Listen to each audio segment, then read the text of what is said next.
تھوڑی دیر رک جاؤ مجھے نماز پڑھنے دو.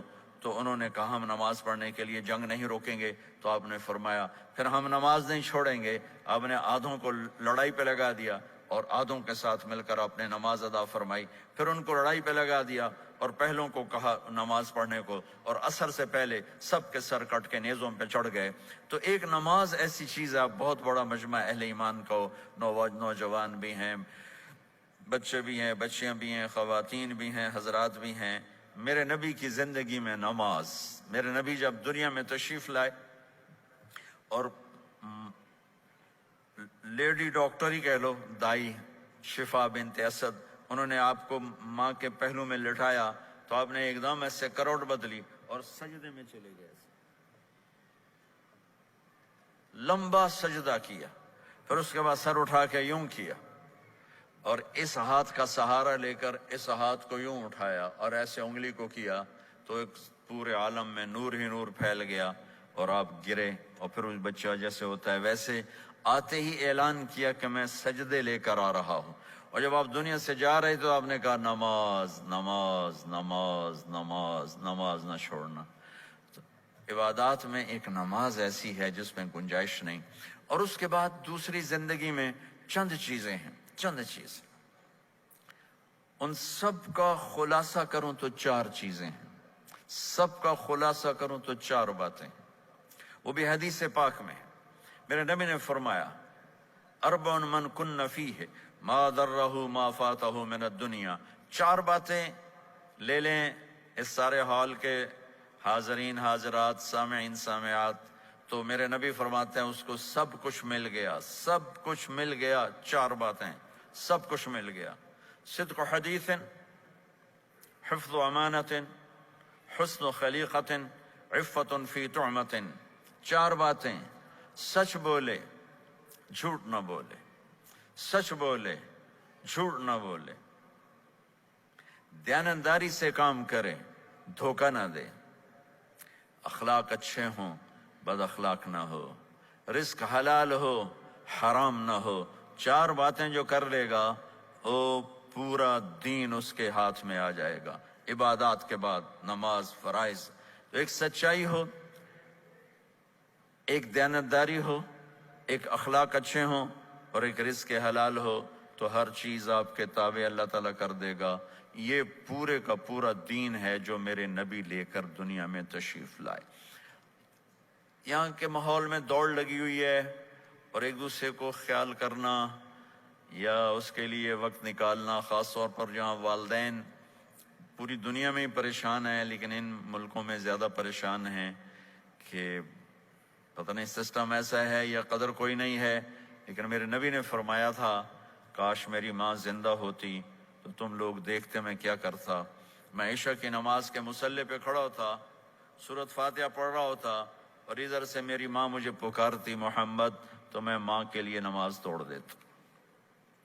ایک صحابی کا پیغام آیا ان کی بیگم کا کہ وہ مر رہے ہیں لیکن کلمہ نہیں پڑھا جا رہا.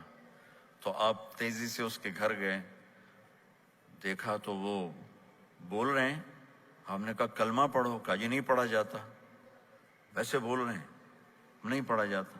آپ نے پوچھا اس کے والدین میں کون زندہ ہے؟ کہا جی ماں زندہ ہے. آپ نے کہا بلاؤ. کہ ماں آ گئی. آپ نے کہا تم اس سے ناراض ہو؟ کہا جی ناراض ہوں. کیا ناراضگی ہے؟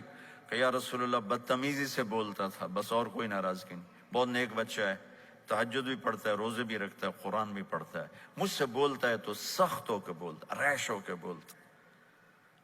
تو آپ نے کہا معاف کرتے ہو؟ کہا نہیں میں نہیں معاف کرتا. تو آپ نے فرمایا میں اسے آگ لگا دوں پھر سفارش کرو گے؟ کہا ہاں ہاں پھر تو کروں گے. کہا اگر تو نے معاف نہ کیا تو اللہ اسے جہنم میں ڈال دے گا. انہوں نے کہا نہیں میں معاف کرتی ہوں. جب ماں نے کہا میں معاف کرتی ہوں، آپ نے کہا کلمہ پڑھو، تو اس نے کہا لا الہ الا اللہ، اور اس کی جان نکل گئی. پھر آپ نے ان کا جنازہ پڑھایا اور فرمایا کہ جس نے ماں باپ کو دکھ دیا اس پہ اللہ کی لعنت، اس پہ زمین آسمان کی لعنت. ان کی نہ نماز قبول ہے، نہ روزہ قبول ہے، نہ صدقہ قبول ہے. تو مجھے آپ اکثر نوجوان نظر آ رہے ہیں، آپ فیملیز والے ہیں، اپنے ماں باپ کو عزت دیں، اپنے ماں باپ کے پاؤں دھو کر پئیں، ان کی دعا لے لیں. وہ دعا آپ کو کہاں سے کہاں پہنچا دے گی. ماں باپ کی دعائیں وہ کام کرتی ہیں جو نہ امریکن ڈالر کرتا ہے، نہ کینیڈین ڈالر کرتا ہے، نہ برٹش پاؤنڈ کرتا ہے، نہ پاکستانی ہندوستانی روپیہ کرتا ہے۔ ماں باپ کی دعاؤں سے ساتوں آسمان کے دروازے کھل جاتے ہیں، زمین آسمان کی برکتیں سمٹ کر ان لوگوں کے پاؤں میں آتی ہیں جو اپنے ماں باپ کی دعا لیتے ہیں۔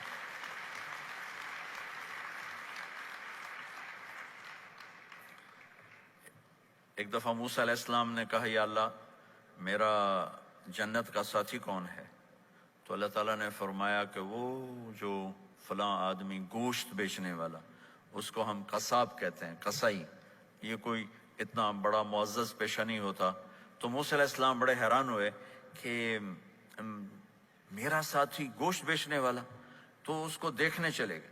دیکھا تو ایک عام آدمی جیسے گوشت بیچ رہا ہے، ایسے ہی سارے بازار میں بیٹھا ہوا، دوسرے بھی بیٹھے ہوئے۔ جب شام ہوئی اس نے تھیلے میں گوشت کا ٹکڑا ڈالا اور گھر گیا، تو موسیٰ علیہ السلام بھی ساتھ گئے۔ تو اس نے جا کر گوشت کو کاٹ کے ہانڈی میں چڑھایا، آٹا گوندنے لگا، آٹے کو رکھ دیا، پھر سالن تیار کیا، پھر روٹی تیار کی۔ ایک عورت بوڑھی یوں کر کے چارپائی پہ لیٹی ہوئی تھی، اس کو ہلایا جلایا، ماں جی ماں جی، اٹھ کے بیٹھ گئی۔ تو اس کو ہاتھ کا سہارا دے کے کھانا کھلایا، اپنے ہاتھوں سے کھلایا، کھلاتا رہا۔ جب اس نے کہا بس، تو اس نے اس کا منہ صاف کیا، کلی کرائی۔ جب وہ لیٹنے لگی تو کچھ بولی، تو موسیٰ علیہ السلام دور کھڑے تھے، سمجھے نہیں کہ یہ کیا بول رہی۔ تو موسیٰ علیہ السلام نے پوچھا یہ کیا کہہ رہی تھی؟ وہ کہنے لگا حضور کیا بتاؤں کیا کہہ رہی تھی، جب بھی اس کی خدمت کرتا ہوں تو یہ مجھے دعا دیتی ہے کہ اللہ تجھے جنت میں موسیٰ کا ساتھی بنائے۔ تو میں تو غریب کسائی ہوں، موسیٰ تو بہت بڑا نبی ہے۔ تو موسیٰ علیہ السلام نے فرمایا تیری ماں نے تیرا کام کر دیا ہے، تیری ماں نے تیرا کام کر دیا ہے۔ میرے عزیزو، ممکن ہے ماں باپ کی خدمت کرنا، دعا لینا تمہیں یہاں مشکل نظر آئے، لیکن اللہ کی قسم اسی میں آپ کی دنیا چھپی ہوئی ہے، اسی میں آپ کی آخرت چھپی ہوئی ہے۔ اپنے ماں باپ کی دعا لو، اپنے ماں باپ کی دعا لو، اپنے ماں باپ کی دعا لو۔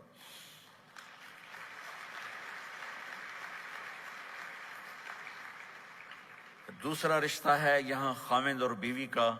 پورے ویسٹ میں طلاقیں بہت زیادہ ہو گئی ہیں، بہت زیادہ طلاق کی ریشو بڑھ گئی ہے۔ یہ سب سے خوبصورت رشتہ ہے، سب سے عالی شان رشتہ ہے، اور اللہ کے نبی نے فرمایا سب سے بہترین انسان وہ ہے جو بیوی کے ساتھ اچھا سلوک کرتا ہو۔ اور آپ کو ایک عجب حدیث سناؤں، سب سے پہلے جو چیز قیامت کے دن میری نیکیوں اور برائیوں کو تولنے کے لیے جب اللہ ترازو لگائے گا، تو سب سے پہلے جو چیز تولنے میں رکھی جائے گی وہ میرا بیوی کے ساتھ سلوک تولا جائے گا، اور بیوی کا خاوند کے ساتھ سلوک تولا جائے گا۔ یہ وہ رشتہ ہے جس کو سب سے پہلے جنت میں بنیاد رکھی گئی۔ اللہ نے آدم اور حوا کا نکاح پڑھا کر انہیں خاوند اور بیوی کے رشتے میں جوڑا، اور یہی رشتہ جنت میں جا کے آخر میں بھی یہی رشتہ ہے، وہ خاوند اور بیوی کا رشتہ ہے۔ میرے نبی نے 11 شادیاں کی، اللہ کی قسم صرف ہمیں زندگی سمجھانے کے لیے کی کہ گھر میں زندگی کیسے گزاری جاتی ہے۔ نماز کے لیے ایک لوٹا پانی چاہیے، 10 منٹ چاہیے، لیکن گھر میں اچھے اخلاق کے لیے بہت بڑا ظرف چاہیے۔ بیوی کے اخلاق و خاوند کے لیے، خاوند کے اخلاق و بیوی کے لیے۔ یہ اتنا خوبصورت رشتہ ہے، اتنا بنیادی رشتہ ہے کہ تمام رشتے اس کے سامنے چھوٹے پڑ جاتے ہیں۔ ہمارا عام طور پہ جوائنٹ فیملی سسٹم ہے، ہم اپنے اس رشتے کو بچائیں باقی رشتوں کی زیادتی سے۔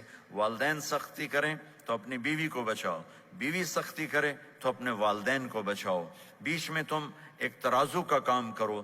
ہم اپنے گھر کو خوبصورت بنانا چاہتے ہیں تو جو ڈالر سے نہیں خوبصورت ہوگا، یہ آپ کے اخلاق سے خوبصورت ہوگا۔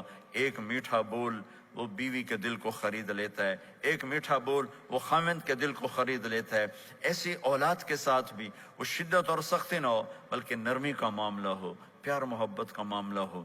میرے نبی نے حسن حسین کے ساتھ 7 سال گزارے، آپ نے ایک نصیحت نہیں کی، ان کے ساتھ کھیلتے تھے، ان کو ٹائم دیتے تھے۔